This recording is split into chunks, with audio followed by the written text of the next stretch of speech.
The 5 HOP principles, otherwise known as Human and Organisational Performance. If you're in the safety community, particularly the New View or the Safety Differently community, the 5 HOP foundation principles, they should be your bread and butter. They're a fairly new but extremely simple yet valuable set of principles brought about over the past 10 years or so, and by the likes of pioneers in the safety game like Dr. Todd, Conklin and Sidney, Dekker. They've been helping anyone in the safety community do safety and capacity for work done well in a much better way, and I certainly live and work by these new set of principles. As it turns out, when I say I live and work by these principles, I've also found that using them for raising a family also has some benefits. So let's take a look. Here's a reminder that our vision for Career Fusion is to build great people so that you can go do extraordinary things. So I hope these little nuggets of information may inspire you to go away and do whatever you can to build your amazing place to work. And in this case today, help you build an amazing family. My name is David East and this is Career Fusion TV.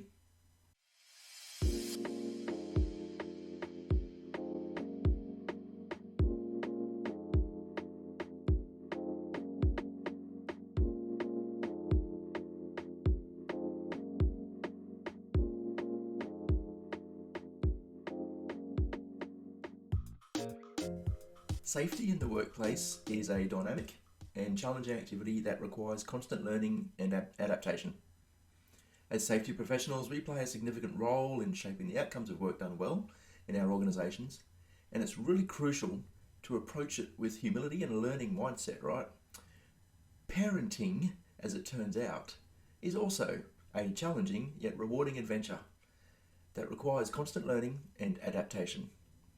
As parents, we play a significant role in shaping our children's lives, and it's crucial to approach it with the same humility and a learning mindset. I've found that the principles of HOP are extremely simple and are very easy to apply in just about any situation. As a parent of 3, with another one on the way, I've actually discovered that the same principles actually have a massive amount of crossover and relevance for raising children due mainly to this simplicity. So I actually use them in all the time. They're great. So for those that are curious, what are the HOP principles? Number 1, error is normal. Number 2, blame fixes nothing. Number 3, systems or context drives behaviour. Number 4, learning and improving is vital. And number 5, a leader's response to failures matters. Like I said, they are very simple in principle, yet extremely valuable and rich when you start digging into the details. Principle number 1, error is normal. In the world of safety, it is really well known that your workers, they're going to make errors. In fact, error is so normal that every good system is designed to deal with what happens when a human error does occur. Now, I'm going to go with a slight language adjustment, however, here, and move away from the term error, and I'm going to change it to mistake. Now, I think for a kid, the term human error may be a little bit too university for them, so I'm going to move it to mistakes are normal. I think that's more relevant. Also, because I think saying, boo-boos are normal or stuff-ups are normal may not particularly fit in with the catchy first principle design. So, mistakes are normal. Now, in our pursuit of trying to raise the perfect family, we often forget that kids making mistakes is an inherent part of their learning process. We need to encourage our children to take risks and explore those new experiences without the fear of failure. We need to embrace mistakes as valuable learning opportunities that can teach your child resilience, problem solving, and the importance of perseverance. By fostering a safe space for making mistakes, you're going to be empowering your child to grow and develop to their full potential. Principle number 2, blame fixes nothing. Let's have another language adjustment here. I'm going to change that to blame and criticism fixes nothing, and I'll tell you why. So in the workplace, once again, blame fixes nothing rings 100% true. Blaming someone when an incident occurs, it's not only unfair, it just doesn't fix the problem. When something bad happens or there's been an accident, if we stop and blame the last person that touched it, We are missing so much valuable data on what is actually missing or has failed in the system, and that's led to someone being potentially injured or maybe worse. We miss an opportunity to learn. Now, a great term that Dr. Todd Conklin uses is we can blame and punish, or we can learn and improve. We cannot do both. That's really valuable here. And think about it with your children. If we start blaming people, we're not learning. And if we start punishing people, we are not improving. So, how do we translate that into a family situation, like into your kitchen when your kid spills their Cocoa Pops all over the floor? What happens if you lose your cool and yell at them? What happens if you've allowed a culture within your family where it's okay for the older kid to instantly blame their little brother or sister, even though they had nothing to do with it? Let me assure you, it is within our genes. It's a primal human characteristic to find a scapegoat when something's gone wrong. And it's especially true when you're young. Like, think about politicians. They like to blame each other and they find a new scapegoat every day. So it just rings true to the primal human characteristic trait, doesn't it? But it doesn't have to be this way. It takes a lot of conscious effort to control the narrative when something unplanned happens. The Cocoa Pops all over the floor, that's just one example. And I'm sure you can instantly think of about a million more from your own experiences where finding someone to blame seemed completely normal. That's okay. Now, as someone responsible for raising kids, it is within your power to control a narrative that doesn't care who is responsible. You ask yourself, can you make it a learning opportunity? Can you keep your cool with a high level of emotional intelligence and control the emotional response of your child in that instance? The fact is, you probably can't. You probably can't stop them from crying. You probably can't stop them from yelling. You probably can't stop their fear response. Their brain is still developing. Researchers these days are saying that the brain is about 90 to 95% developed as a child, and it isn't fully developed until they're in their mid-20s, and it's slightly earlier for females. The prefrontal cortex, the front of the brain, is the last to fully developed. Now, this controls planning, decision-making, memory sort of stuff, right? As a result, the amygdala response of fight, flight, or freeze, it's different to an adult because a child's brain doesn't have access to that full database of experience and information that an adult does. Their primal response is potentially going to be one of fear. They're going to be scared when something goes wrong. If you, as a parent or a caregiver, can expect that and manage it with empathy, love, and support, then you are going to have a win-win situation with your child, leaving you to save the blaming and criticism for the person that may cut you off on the highway one day. So what about criticism? When your child makes a mistake or faces challenges, resisting the urge to criticize them and instead focusing on some constructive feedback and offering constructive guidance on how they can improve for the next time. For the next time they're carrying the bowl of Cocoa Pops through the kitchen. Right? By adopting a supportive and understanding approach, you get to create an environment where your child feels really comfortable seeking help and learning from their experiences. Remember, it's not about assigning blame, but it's about guiding them towards self-improvement. The really important part in there is you get to make the choice to deliver with that emotional intelligence so that you can help control their emotions to a point. They're going to cry, they're going to get upset. A good hug, a solid hug, tell them everything's going to be okay, works wonders when it comes to children. It's all they need. They just need an attachment. They need to know that they're understood, and they need to know that they're supported. And you will have wins with your child. Because the opposite reaction creates a lot of problems, but it also has long-term effects on their brain development and their life as an adult. Principle number 3. Systems or context drives behaviour. Another language change, because we're not working in a workplace. It's not a system, But what about this? What about environment drives behaviour? The environment that you raise your children in drives their behaviour. Okay, think about Forrest Gump and Jenny. Okay, now Forrest Gump, he lived in a very, very supportive environment. His mother loved him to bits. He turned out to be a wonderful human being because he was supported as a child. His girlfriend Jenny, on the other hand, was raised in an abusive environment by an alcoholic father, and she turned out quite the opposite. She turned to drugs. There was a lot of mental health problems, that kind of thing. It's just an analogy. It's just a movie, but it rings true completely. The environment that you raise your children in drives their behaviour forever. Like I said, the hot principle for this one is systems or context drives behaviour. Think of it this way. When you go to work, you like to get there, you like to turn your computer on, you might grab a cup of coffee from the breakout room, then you might sit down and enjoy it while you start checking what's going on today. You might check emails or your calendar or whatever it is that you do. Okay.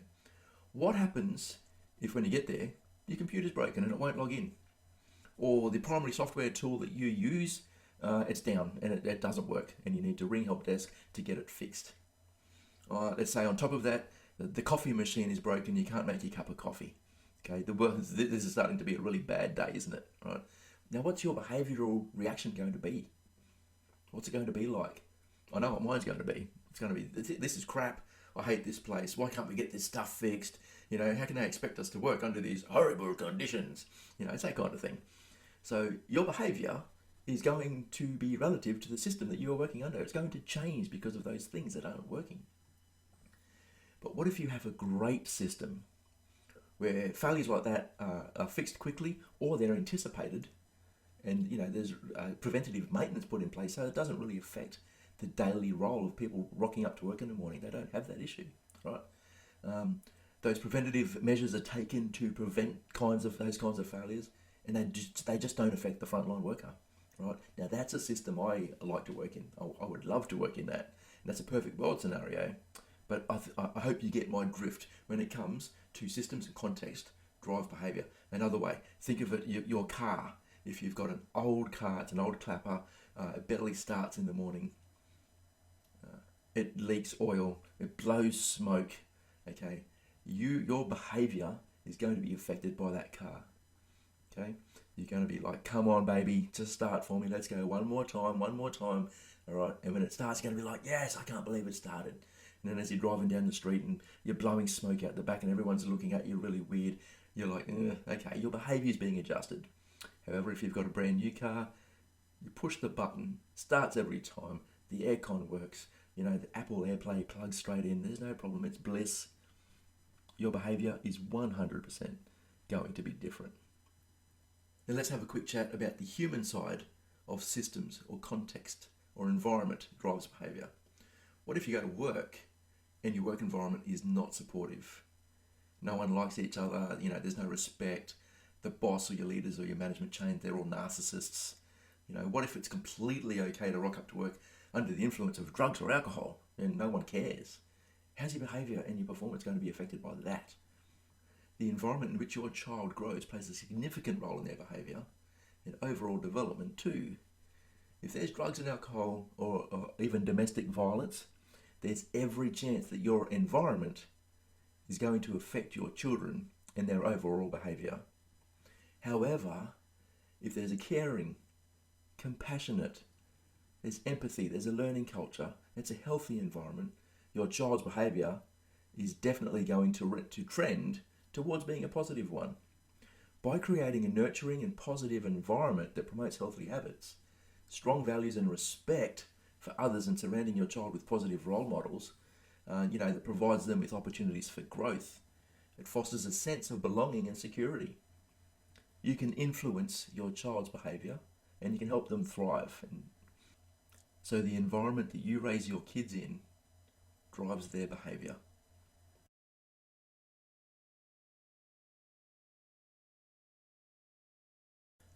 Principle number 4, learning and improving is vital. Learning from incidents, learning from everyday work, talking to your team and asking them what they need in order to create to create a safe work environment that has the capacity to fail, but fail in a successful manner so that no one really gets hurt when something bad happens. Now that's what learning is all about. That is a very quick synopsis of what like learning and improving is vital, but that's what it's about. It is super important for any organisation, no matter what you do, to have a learning culture and strive towards that operational excellence. But how do we make it happen at home, and why is it important? Now, children have different learning styles and preferences, of course. Everybody's different. But by tailoring your approach to their individual needs and providing them with a variety of learning opportunities, we're enabling a learning culture that will set them up for a lifelong love and yearning for knowledge. In that case, learning has got to be fun.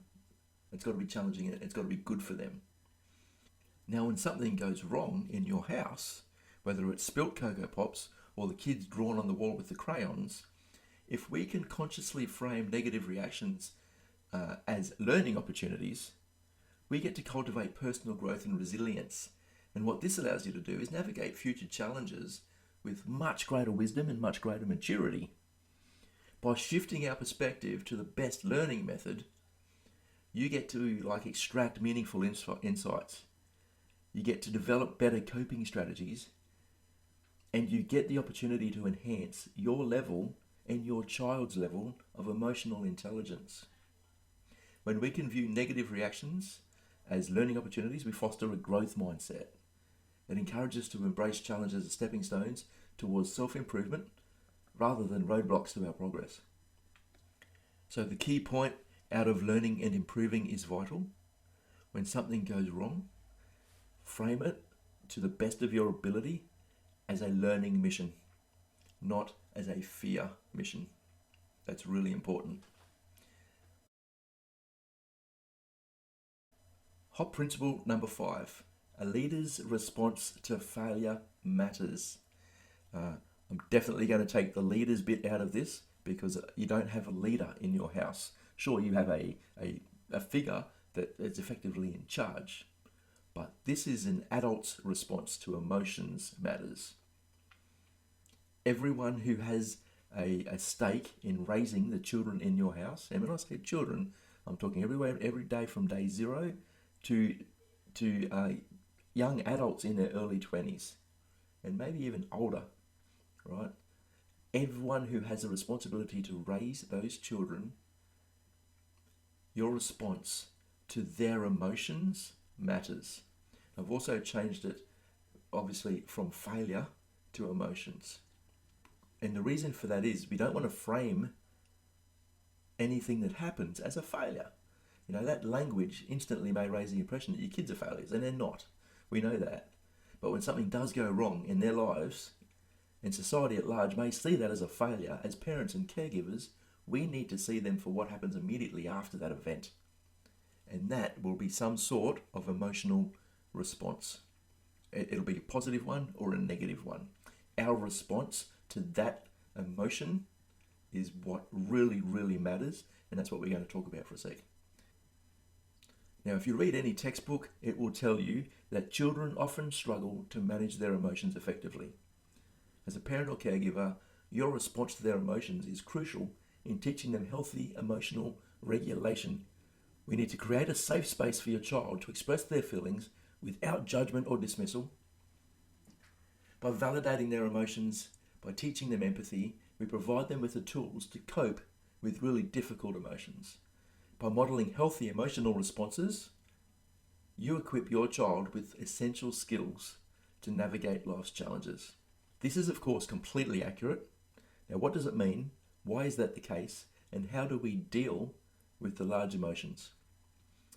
Let's start with a normal daily occurrence. When something significant occurs, right, whether it be going back to dropping the Cocoa Pops and spilling milk all over the floor, or a kid spreading their banana yogurt all over the couch, or a toddler drawing their crayon all over the wall, or a teenager forgetting to do their homework or leaving an assignment to the last minute, or as they get older, a teenager like wagging school, hanging out with the wrong crowd, generally trying different things and getting up to no good, or even a teenager on their P-plates crashing mum's car. Our response as adults is all that matters to them. This is where a basic understanding of our fear response mechanism is important to understand, and trust me, I will give it in basic terms because it's all I really know, to be honest with you. Now, through a million years of conservation, innovation and mutation, our brains have become a patchwork of old and new systems, many with different languages, operating systems and processing speeds. As adults, our amygdala response to fear has not changed very much over that cycle of brain development over thousands of years. The amygdala, which is a critical item within the hippocampus section of the brain, is what gets activated when we are confronted with something unexpected. The amygdala is what sets off our fight, flight and freeze response. It acts extremely quickly, within a few milliseconds in fact, and it even acts before our conscious brain does. It allows a really quick response, but sometimes that response that you get may not be the one you particularly want to show to the world. Sometimes it might be a little bit embarrassing.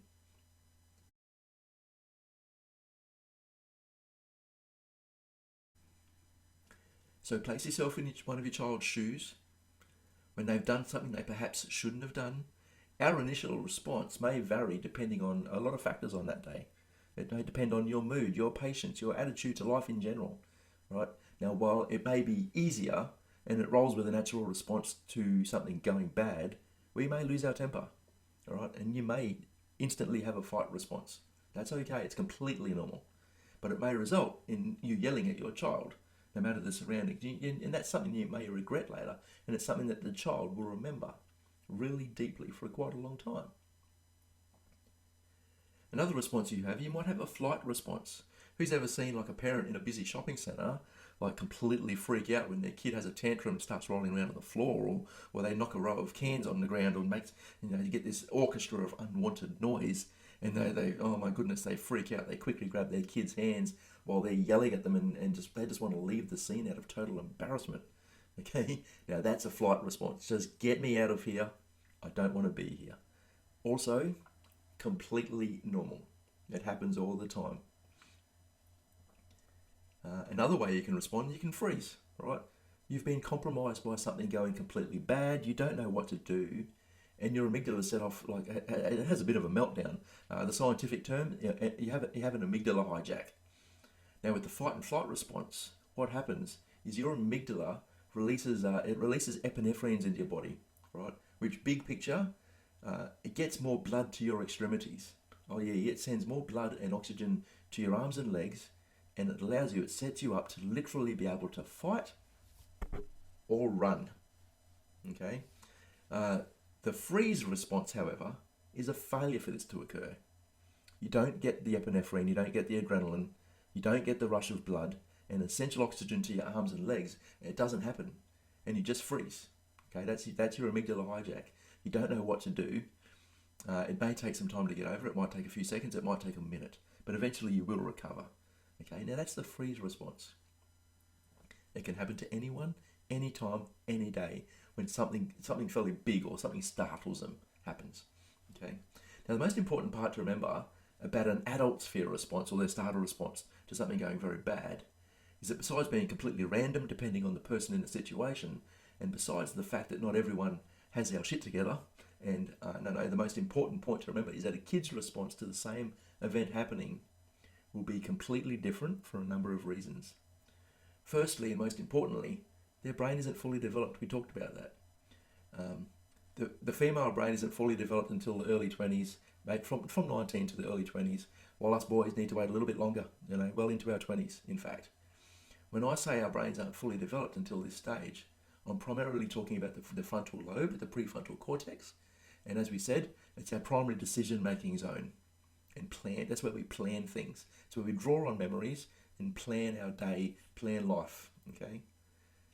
Now this late development 100% worked for me, as I can hand on heart tell you that I made a lot of decisions in my teenage and early 20 years that weren't very well thought out. I can guarantee you, trust me, I really enjoyed those years. I had a great time, I had a blast. I just did a lot of dumb shit. In fact, the term that works best for me, the first 50 years of childhood are always the hardest.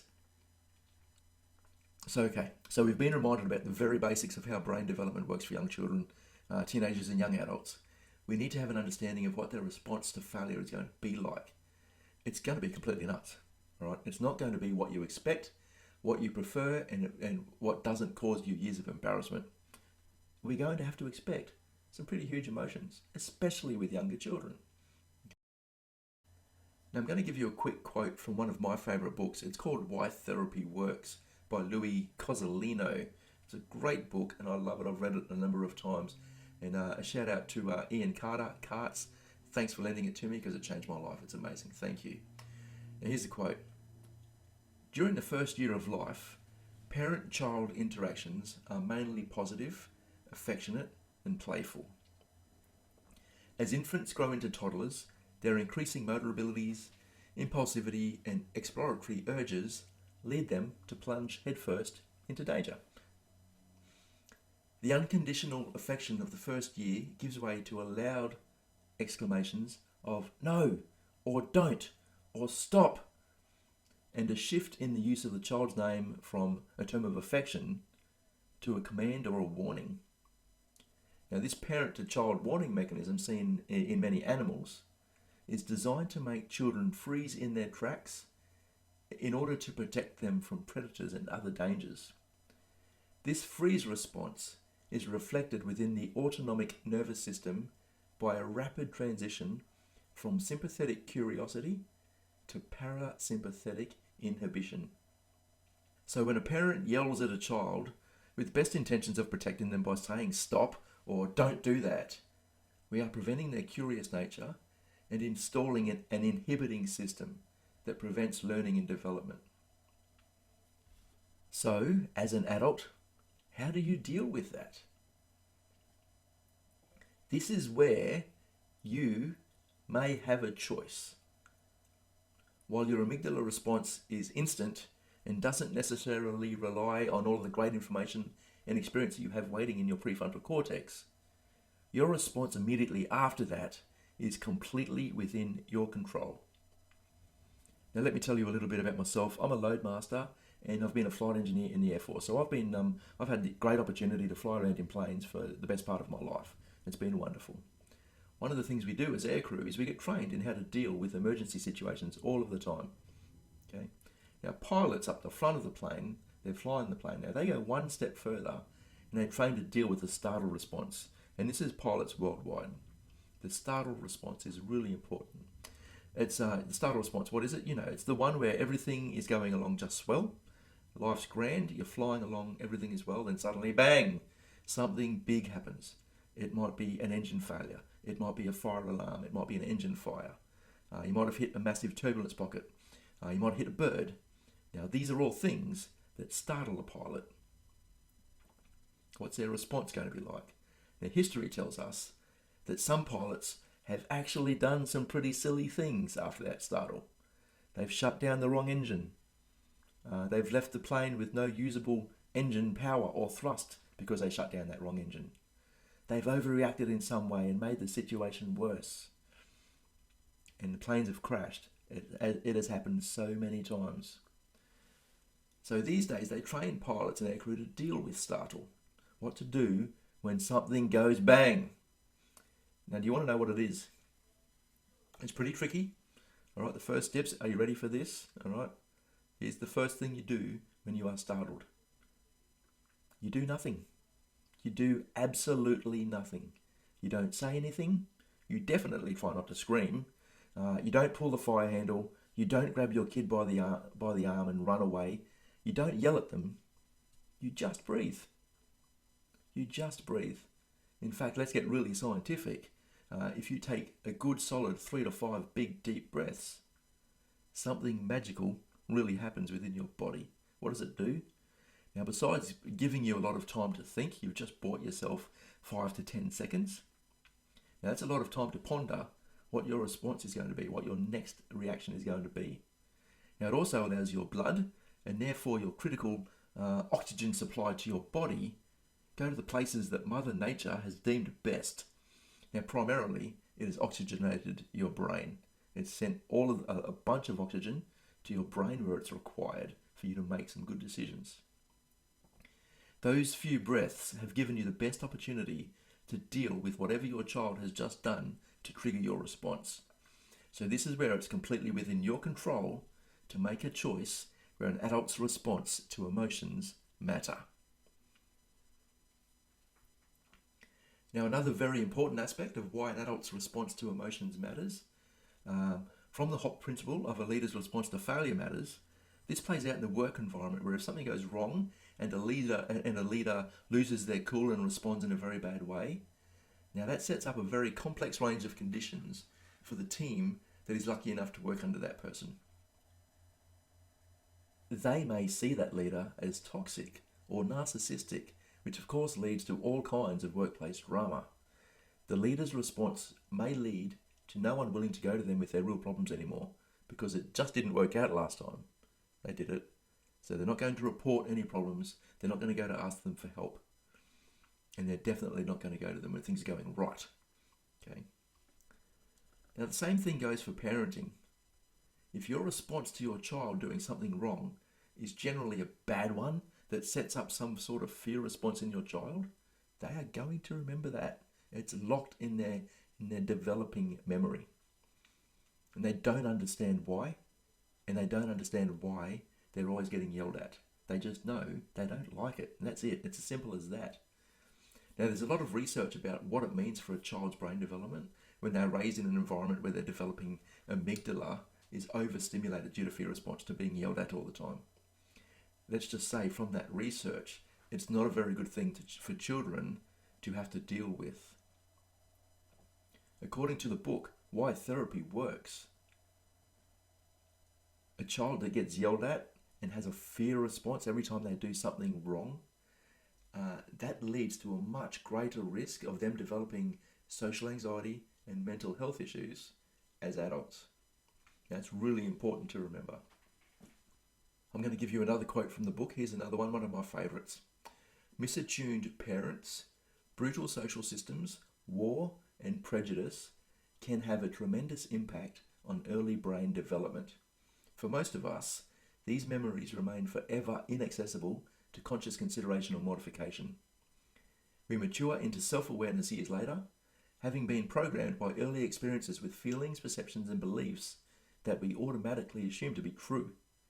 In the absence of an ability to consciously connect our feelings and thoughts to past experiences, our negative feelings and behaviours seem to arise without cause from within.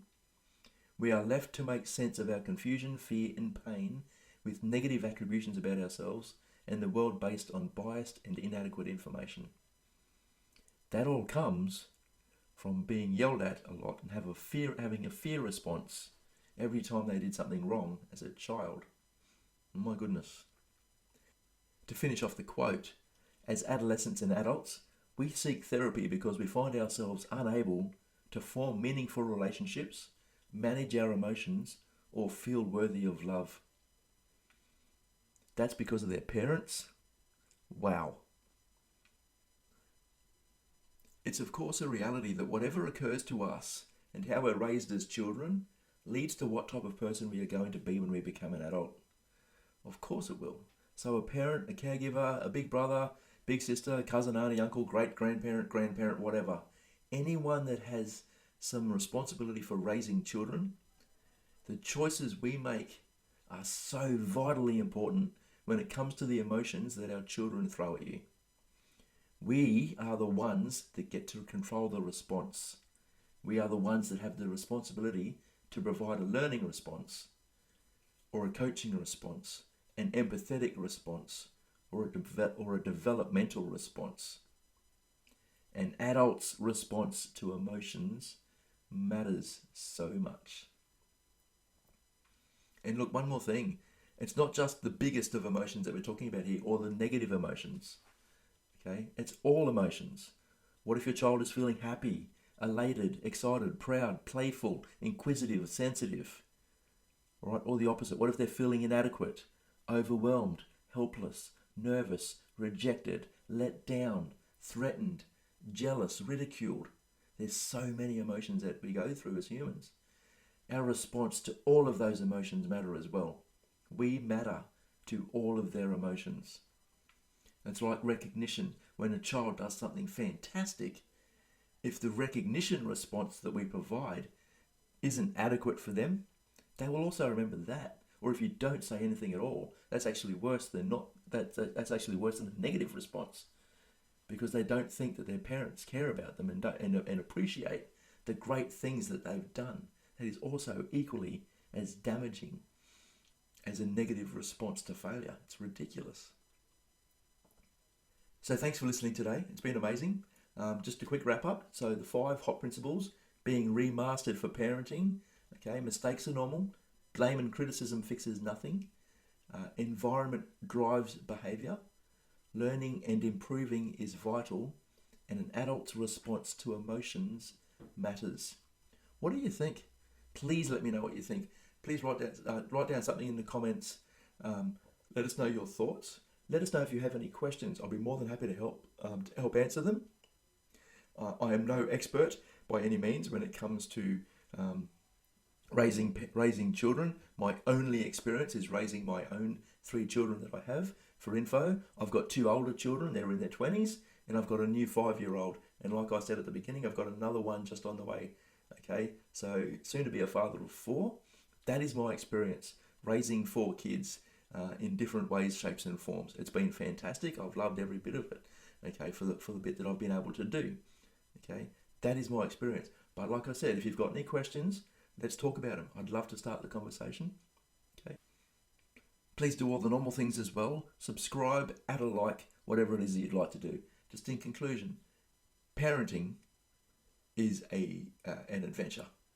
It requires constant growth and just being adaptable to so many situations. It's incredible. By embracing these principles we talked about today in your parenting approach, you have the opportunity to create a nurturing and supportive environment. You get to foster your child's emotional, intellectual, social, and their social development. Okay, that's an opportunity that we have as parents, which is fantastic. It is such a responsibility, and it is so good to be able to do that right. There is no perfect parent. There's no perfect way, but by embracing these principles, you can definitely lay a strong foundation for your child's future success and well-being. All right, well-being being a very important one. Okay, so thanks very much for paying attention today. Thanks very much for listening. I'm David East from Crew Fusion. It's been emotional. See ya.